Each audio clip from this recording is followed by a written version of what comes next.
So, Mike, tell us about that beauty. Well, it is a beauty. It's a Goldie, and it's a 55. And I'd like to tell you it's mine, but it's Sammy's. It's letting me borrow it for a few minutes here. It's a nice lightweight example of a 1955 Les Paul. It's got a stop tail with two pneumatic combination, which is where they were headed, towards the most famous Sunburst Les Pauls that had the humbuckers.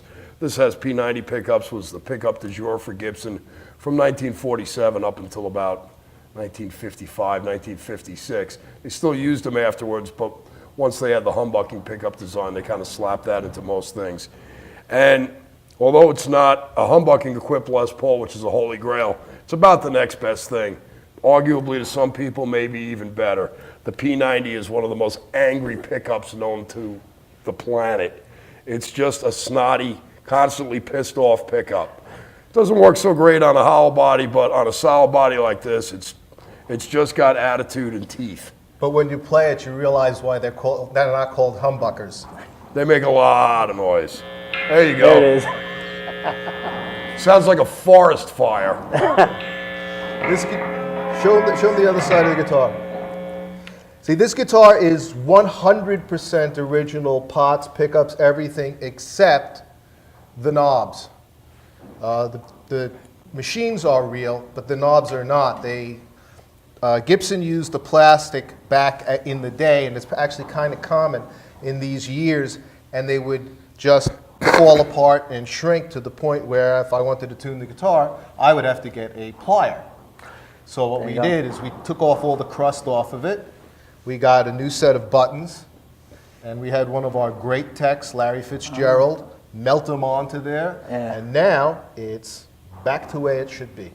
Yeah, well, that's the kind of detail that we really like, that you bring out on us. This doesn't actually affect the value of the instrument too much. Now, if you change the machines, that would have an effect. If you make new holes, it's a disaster. But like there's so many of them drop are by shrunk. 20%. It's odd to find ones that are still in 100% good shape. They just decayed over time.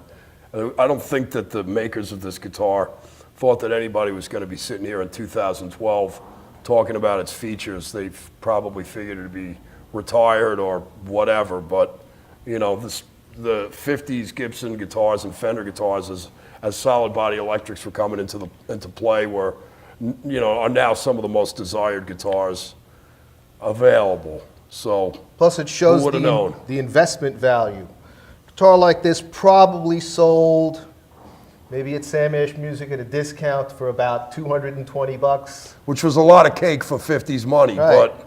But they went up to about $35,000. Then the world fell into the toilet, and a lot of guitars got devalued. But I know I could put this up for 25 grand and I'd get it sold in about 2 minutes.